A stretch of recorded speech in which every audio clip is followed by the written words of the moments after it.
Hey guys, it's me. I just wanted to first of all thank you for your prayers. I'm feeling so much better. Antibiotics did the trick, and for the grace of God, getting me those antibiotics, that was a whole nother miracle right there. In the midst of a blizzard, they prescribed me antibiotics over the phone, sight unseen, and I had prayed, Lord, if I need this medicine, please get it to me. And the nurse called back, so they sent off a prescription to my pharmacy. My husband picked it up on the way home. He came home early because of the weather, and I got my meds. So, boy, do I feel better. Thank you again for your prayers. And man, I'm telling you, God is amazing. Okay, so I have some things I wanted to share with you. One of which is something I finally am figuring out. It's something that has been tugging at me for a while. I don't know if you guys have ever heard of the Ring of Fire. It is a ring of volcanic and earthquake zones that kind of make a huge ring along the side of the globe. Okay, I'm going to get into more of that in just a minute, but I'm going back to a dream I had. I think it was maybe just a couple videos ago, where I had dreamt I was on an airplane and came to find out I was pregnant, like delivering a baby. But just before that part of the dream, I had been talking to a politician, and I mentioned to him New Zealand. And I'll go ahead and say the politician was Donald Trump in my dream. And I'm coming to realize just what he symbolizes. I think he symbolizes the world, because he embodies so much of where the world is right now. At least my thoughts, and this could be a symbol God is using because this is how I feel about Donald Trump. I feel like he's representing the people, kind of the mindset. It's kind of the all about me, whoever dies with the most toys wins kind of mentality. He is very thin-skinned, yet he just out of his, when I hear him talk, and this is not about bashing Donald Trump, I really don't, care enough about it to go that way, but I'm explaining kind of why I think he represents the world is, when I hear him speak, and especially some of these things that come out of his mouth, bashing people and just complete disregard and insensitivity in some of the things he says, I think of the Bible verse, out of one's mouth flows the contents of one's heart. And he's kind of exposing exactly what is in his heart when I hear him speak that way. And he's kind of really lowering the bar as far as how we treat one another. And I think he represents the world because I'm going to look up some scripture too, that it was just saying that you guys, if the world loves somebody, you be kind of cautious. If the world loves you, it means you're probably not on the path of God. God clearly, or Jesus clearly told us that if the world loves you, or if the world considers you its own, then you are not then you are not of the Father. It said, love not the world, neither the things that are of the world. If any man love the world, the love of the Father is not in him. For all that is in the world, the lust of the flesh and the lust of the eyes and the pride of life, is not of the Father, but of the world. And that was James 4, verse 4. And then no one can serve two masters, for either he will hate the one and love the other, or he will be devoted to the one and despise the other. And you cannot serve God and money. And I honestly think our civilization is really kind of grasping with both hands materialism, money, this quest to be famous, which is exalting ourselves as idols or celebrities as idols. We have so many things that are just distracting us from God. And I am wary of somebody who, like Trump, who doesn't seem to have a healthy fear of God. Yet he thinks he can run a country, and I don't think you can be in a leadership role of any kind of this import and not have a healthy fear of God, because that is from whom you take authority, that is from whom you take direction. And why I don't think Trump is very a godly man is because just feelings I get. And, I heard him try to attempt to quote scripture, and he fumbled his way through it, and just it can tell it was very awkward. He didn't even know really what he was talking about, and he said it was 2 Corinthians, and I thought, wow, he's really showing a weakness, a vulnerability. That is one area of weakness I think with him is, his devotion to the Word, and somebody who is familiar with Scripture, who reads it, and who is familiar with preaching, who hears the Word preached, would know that, you refer to it as 2 Corinthians, and not to be, snobby or anything, but these are just things that I'm observing and seeing, having eyes to see and seeing him for what he embodies. And it saddens me because I see so many people rallying around him, of people of like mind, and I realize just how huge that is from the numbers that is show support for him. So reason I'm even bringing him up, and I probably just gave all that out there, but that's kind of how I feel. So I see him in this dream, and I am talking to him, and we're looking at this map, and I have his attention. So and I'm looking at 4 different parts of a map, and the only one I can remember was New Zealand. I saw like other continents, but the only one I can remember was New Zealand. And I was mentioning the name of a woman named Heather, and I think he mentioned the name of somebody, and somehow he knew of the person I was talking to and that are talking about, and that got his attention. I got his attention. So I'm hoping that if he's representing the world, and I have a warning here, that he's going to listen just like he did in the dream. The world will listen. And I do have a warning because of that dream of New Zealand. And then I had watched like a little news show alerting people about the Ring of Fire and how, we all hear about the San Andreas Fault, but apparently there's one that's much, much worse and very overdue called Cascadia. And it's in the Pacific Northwest.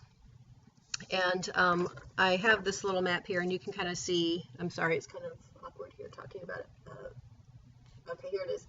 It starts down here in New Zealand, and it works its way up along, all around. You can just see how it's all outlined up here, all along the Pacific Northwest of America through here, and then it comes all the way down to Chile. Okay, so I had seen an interview about that, and then the other day, I get a subscription. My mother-in-law knows I love to read, and so she saves her Reader's Digest for me, and I never get a chance to really sit down and catch up with them, but I just happened to pick up one, and I was working my way through it, and I came across this one particular, one day I just sat down, I flipped the page, and this was the article that jumped out at me, and it says the big one, and here it is talking about that very fault line, the whole, area of the Ring of Fire. As I was reading this, it just got me more and more alarmed because I realized how woefully unprepared not only our country, but that specific area of the country is. And it says, just so you got the details, Cascadia Subduction Zone is the name of this particular area, that fault line. It runs for 700 miles off the coast of Pacific Northwest, beginning near Cape Mendocino, California, continuing along Oregon and Washington, and terminating around Vancouver Island, Canada. And then it says, and this is what really alarmed me, it says, in the Pacific Northwest, the area of impact will cover some 140,000 square miles, including Seattle, Tacoma, Portland, Eugene, Salem, and Olympia, and some 7 million people. When the next full margin rupture happens, that region will suffer the worst natural disaster in the history of North America. Roughly 3,000 people died in San Francisco's 1906 earthquake. Almost 2,000 died in Hurricane Katrina. FEMA projects that nearly 13,000 people will die in the Cascadia earthquake and tsunami. They know about this, and they're so anticipating it. They're already factoring in how many people are going to die. You guys, this is really chilling. Another 27,000 will be injured, and the agency expects it will need to provide shelter for 1 million displaced people and food and water for another 2.5 million people. And it says, how likely is this to happen? It says the science is robust. It was just talking about how many, okay, this is what I wanted to get to about exactly how overdue this is. It says, we now know that the Pacific Northwest historically has experienced 41 subduction zone earthquakes in the past 10,000 years. If you divide 10,000 by 41, you get about 243 years, which is Cascadia's recurrence interval. So it's basically the average of time that elapses between earthquakes. That time span is dangerous both because it is too long enough to unwittingly build an entire civilization on top of our continent's worst fault line, and because it's not long enough. Counting from the earthquake of 1700, and they realized there was a devastating earthquake that happened there in the year 1700, but nobody knew about it because our civilization hadn't gone that far west yet. We hadn't developed a civilization, so nobody knew there's a huge earthquake. So we are now 315 years into a 243-year cycle. So every 243 years, this earthquake is supposed to happen. And here it's already been 315 years, so we're very overdue. They went on to describe it as, the plate tectonics, you guys may remember from science class. The plates are like this, they kind of move around, making our continents. Well, what's happening with Cascadia is it's moving, but then it's almost like it's stuck, and the tension's pushing and pushing and pushing, and what happens? It goes with such force. That's why it's so devastating. Okay. Anyway, I'm alarming, or I'm sounding the alarms. I might be alarming some of you because, when I was reading that article, I kept thinking, oh my gosh, people live there and nobody knows. They are unwittingly, buying homes and raising families and settling down their life. And here is like a time bomb that's ticking. And I wish, I knew that if I lived out there, I wish somebody would tell me. And then I finally realized that's why I'm getting these dreams, so I can sound the alarm here on YouTube.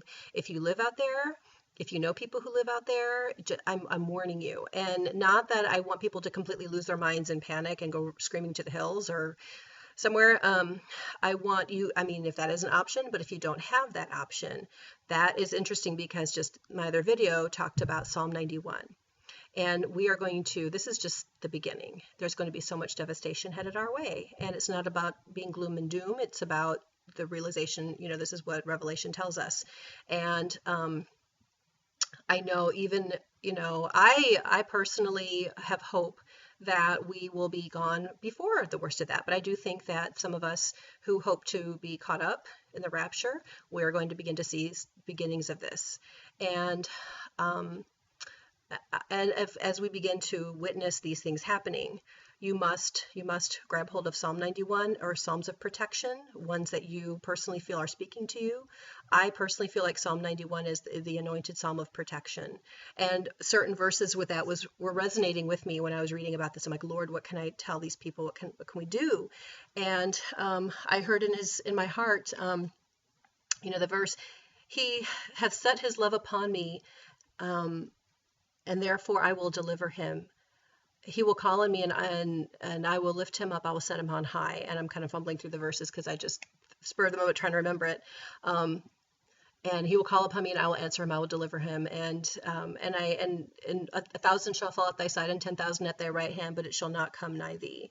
So he's very clearly saying that now is the time you draw close to me. What happens? I think of that story, or the people use that example. If you're on a boat and the weather starts kicking up and you're hanging on to, what do? You hang on tighter. When things start to come apart in your life, or devastations around you, or personal battles going on, what do? You hang on tighter to God. Sometimes that's why He lets things happen. We are led into, He doesn't lead us into it, but I think that somehow when the devil tries to snare us and tempt us, God says, okay, this could be a great opportunity for them to draw even tighter to me. So hang on tight to that boat. When you see this coming, draw close to the Lord, live in the palm of His hand, and He will carry you. He will protect you. He will lift you on high. So guys, I'm just saying this, please draw closer than ever to the Lord, because He will protect us and He will cover us. If we are destined to be, the part of that significant loss of life, it doesn't mean that we have to go through the terrorizing aspect of it. He could take us up on high before the worst even happens. So these are just feelings that He's placed on my spirit. Okay, so one other thing, the reason I also felt such urgency to share all this too, I had a dream last night, and I think it was the Lord really urging me to get the word out there about this, because I dreamt I was hanging on the side of a train. This train, it was barreling on a course. It was just zooming as fast as I can't even think of how fast it was going. It was just zooming on a straight course, and I was hanging off the side of this train because first I was like seeing the train, like observing it, like not a part of it, the scene yet, but I was just seeing what was happening. And apparently this long piece of metal had come dislodged, or something got stuck on the side of this train. It was just this metal that was flaying around, and it was taking out whole buildings. Like as the train was rushing through these cities, this piece of metal was just mowing down buildings. And I thought, I gotta do something. So I start to scale along the side of the train, trying to get to the metal to dislodge it. And as we zoom by, I saw it take out another building. Like it just mowed off the building. And I remember thinking, oh, those people, like they had no idea. These people were just been, and they didn't even see it coming. And then we went a little further, and there it did it again, and it blasted off the top of a building again. All these innocent these lives that were just demolished. So I'm really anxious now, and I'm scaling, and I get to the part where the metal is hanging off, and I grab hold of it, and I'm trying to budge it, and it won't move. And then I took another grasp of it and pulled again, and it was like it was not even moving. And and at that point I'm like, I can't do it. And I thought, okay, let me try one more time. And this time I grab it, and suddenly it just comes right off in my hand, and I fling it aside. And so now I'm still hanging on the side of this train, and I start to try to scale back along to try to get into a window or something. And I realize my hands are so slippery, they're sweaty, and I have this tiny piece of metal I'm hanging onto. I can't get a firm grasp on it, and I'm slipping. And I realize I'm not going to be able to hang on. And I look over at the windows knowing there are passengers in there, and I don't think anybody even knows I'm out there. And so I thought, nobody has a window open. I don't think I'm going to be able to get back in. And I realized I don't think I'm going to be able to hang on. And then all of a sudden I woke up. So it took me a while to kind of figure this out. But in lieu of the New Zealand thing being on the tip of the ring of fire. And let me say, another warning bell that went off this morning was when Paul Begley, you may know, some of you know him, he has a channel here on YouTube. He announced that there was just this big earthquake in New Zealand this morning, or maybe it was just last night, sometime soon. It just happened. It just broke this morning, the news. And whole huge cliffs have just now collapsed into the ocean along the side of New Zealand. So I feel like, okay, I just had this dream about the train. What I think the train represents is the prophetic course of judgment going toward this planet, like it is, like where the world is going. It's just not, people are blind. They're not even noticing where that this train is causing destruction, that is like headed on a course. There's this leaving destruction in its wake. And I think my whole purpose in there was try to lessen. I can't stop the train, but I can lessen some of the destruction, some of the devastation. And I think what that could be is sounding the alarm right now about the ring of fire, the earthquakes, the volcanoes. We're already seeing so many birth pangs. We're seeing so many of these signs. Earthquakes are just ridiculously they're just everywhere now. And everything is of historic proportions, historic rainfall, historic snowfall, historic flooding, historic earthquakes, historic mudslides, historic sinkholes. The signs are everywhere. And so now I want to sound the alarm. Again, if you live in those areas or know people in those areas, just alert them to this so that if they can do what they can. If they had to move, if they have to just draw closer to the Lord, to be aware is the first step. So guys, that is what was really impressed upon my soul to share that. I think that's everything. There's a few other things I wanted to share, but this is already getting so long. I'll put it in a separate video. I think I remembered everything at least I wanted to talk about with that. Okay, well, God bless you guys. Thank you for watching, and let me know what you think. All right.